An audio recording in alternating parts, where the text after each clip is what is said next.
رسول اللہ صلی اللہ علیہ وسلم اللہ کی دربار میں آپ کے اور میرے گناہوں کی سفارش فرما کر معاف فرمائیں گے۔ سفارش کسے کہتے ہیں؟ ذرا توجہ رکھنا، میں آپ کو ایک جملہ سمجھانے لگا ہوں۔ ایک بچے کو میں نے یہاں داخلے کے لیے بھیجا ہے مولانا قاری عبدالرؤوف کے پاس۔ بھائی حمزہ کو میں نے سفارش کا کہہ دیا ہے کہ قاری صاحب آپ نے سفارش کرنی ہے۔ ایک حیثیت اس سے ہٹ کے ہے کہ ایک بچے کو ہم نے ڈائریکٹ بھیج دیا۔ اب جو بچہ ڈائریکٹ داخلے کے لیے آئے گا، اگر وہ ان کی شرائط کے مطابق پورا اترا تو داخلہ ہو جائے گا، اور جس کے لیے میں نے سفارش کا بندہ ساتھ بھیجا ہے، اس کا مطلب ہے وہ ان کی شرائط پر پورا اترنے والا نہیں ہے، وہ ان کے قوائف کے مطابق نہیں ہے، تو بغیر حق بنائے، اس کا حق بنتا نہیں ہے، آپ اسے داخلہ دے دیں، اسے سفارش کہتے ہیں۔ ایک جگہ میں نے فون کیا، میں نے کہا اس بچے کو آپ اپنے ادارے میں داخل کر لیں، تو ان کے پرنسپل مجھے کہنے لگے آپ بچے کو بھیج دیں، ہم اس کو اپنی شرائط کے مطابق پابند پائیں گے تو داخلہ دیں گے۔ میں نے کہا سفارش کا فائدہ؟ پھر سفارش کا فائدہ کیڑا ہے؟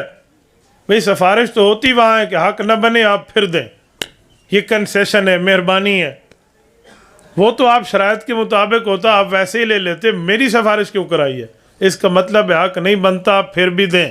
تو سفارش کا مطلب یہ نہیں ہے کہ بندے کا حق بنے تو دو، سفارش کا معنی ہے وہ اس قابل نہیں ہے لیکن اس قابل بنا دیا جائے۔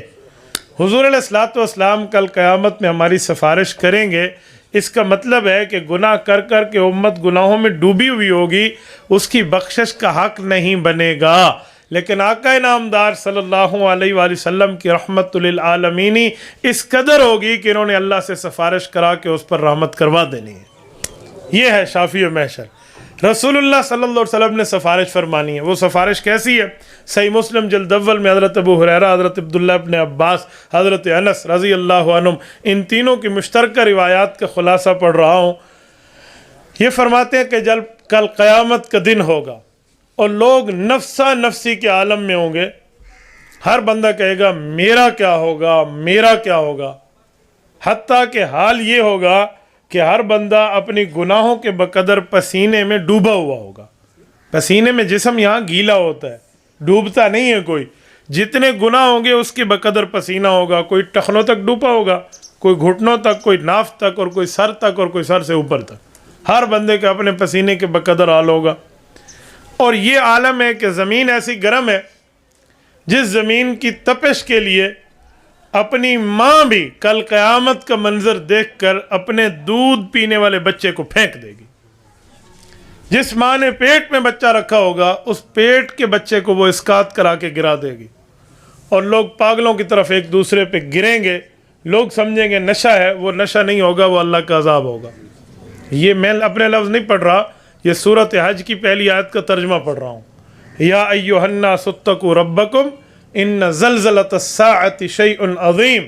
قرآن کہتا ہے لوگو اللہ سے ڈرو، اور اس وقت سے ڈرو جب اللہ رب العزت ایک زلزلہ قیامت کے بھیجیں گے، وہ بہت بڑی چیز ہے۔ کتنی بڑی چیز ہے؟ فرمایا یوم تذہل کل مرضعۃ عما ارضعت، اس دن دودھ پلانے والی جسے دودھ پلا رہی اسے پھینک دے گی۔ یعنی یہ عالم ہوگا، دودھ پیتے بچے کو ماں کی کوکھ سے چھڑانا بہت بڑی بات ہے۔ یار چھوڑے انسانوں کا معاملہ، چھوٹے چوزے ہو نا، اور چوزے کو آپ پکڑیں، آپ دیکھیں مرغی آپ کے ساتھ کیا کرتی ہے چھوٹے چوزے پہ۔ یہ چیل کے چھوٹے بچوں پر آپ ہاتھ لگیں اور اوپر سے دیکھو چیل آ کر آپ کی کسی نہ کسی چیز کو اچک لے گی، تو ماں ہوتی ہے نا۔ تو قرآن کہتا ہے قیامت کا منظر کیا ہے؟ یوم تذہل کل مرضعۃ عما ارضعت، اس نے پھینک دینا۔ وَتَضَعُ ذَاتُ حَمْلٍ حَمْلَهَا، اور جس کے پیٹ میں بچہ ہوگا اس نے اسقاط کر دینا ہے، گرا دینا ہے، برشن ہو جائے گا، وقت سے پہلے بچہ باہر آ جائے گا۔ وَتَرَى النَّاسَ سُكَارَىٰ، اور لوگ ایسے لگیں گے جیسے انہوں نے کوئی نشہ پیا ہوا ہے۔ وَمَا هُمْ بِسُكَارَىٰ، کا نشہ نہیں ہوگا، وَلَٰكِنَّ عَذَابَ اللَّهِ شَدِيدٌ، یہ اللہ کا سخت عذاب ہوگا۔ یہ قیامت کا منظر ہے۔ اور دوسری جگہ اللہ کا قرآن بتاتا ہے یوم یفر المرء من اخیہ وامہ وابیہ، قیامت یہ عالم لائے گی کہ ماں اپنی بیٹی سے، باپ اپنے بیٹے سے، خامد اپنی بیوی سے، بیوی اپنی اولاد سے، بہن اپنے بھائی سے، بھائی اپنی بہن سے جدا ہو جائے گا۔ لِكُلِّ امْرِئٍ مِّنْهُمْ يَوْمَئِذٍ شَأْنٌ یُغْنِی، اس دن یہ عالم ہوگا کہ ہر بندہ اپنے کام میں پھنسا ہوا ہوگا. یغنی، وہ اپنے کام سے مستغنی ہو تو دوسرے کی بات کرے نا، اس کو اپنی لگی ہوئی ہے.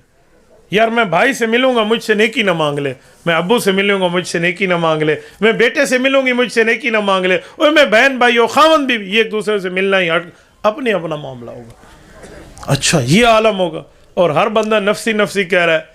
ایسے سخت حالت پر جب سورج ایسے سمجھو گویا کہ سوا نیزے پر ہوگا، تو یہ عالم ہوگا کہ سب کو اپنی پڑی ہوگی.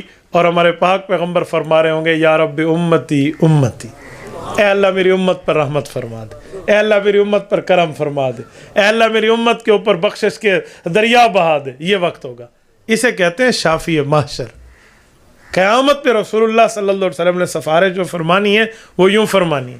ایسے موقع پر پتہ چلا وقت کے نبی خصوصاً امام الانبیاء کا اپنی امت سے پیار اتنا ہے، اتنا کسی باپ کو اپنے بیٹے سے، ماں کو اپنی بیٹی سے، بہن کو اپنے بھائی سے، خاوند کو اپنی بیوی سے کوئی پیار نہیں ہے جو امام الانبیاء اپنی امت سے پیار فرماتے.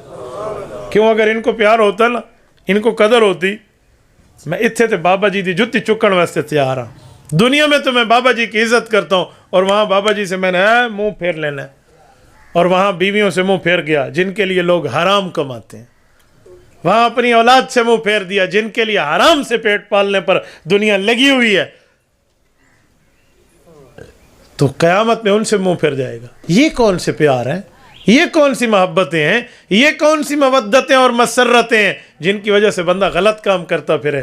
پیار تو اسے کہتے ہیں جو بغیر لالچ کے ہوتا ہے، پیار اسے کہتے ہیں جو بغیر طمع کے ہوتا ہے، پیار اسے کہتے ہیں جو بغیر کسی مفاد کے ہوتا ہے، اسے پیار کہتے ہیں. جیسے امام الانبیاء نے اپنی امت سے پیار فرمایا، یا رب امتی یا رب امتی. اس موقع پہ بھی رسول اللہ صلی اللہ علیہ وسلم اپنی امت کو نہیں بھول.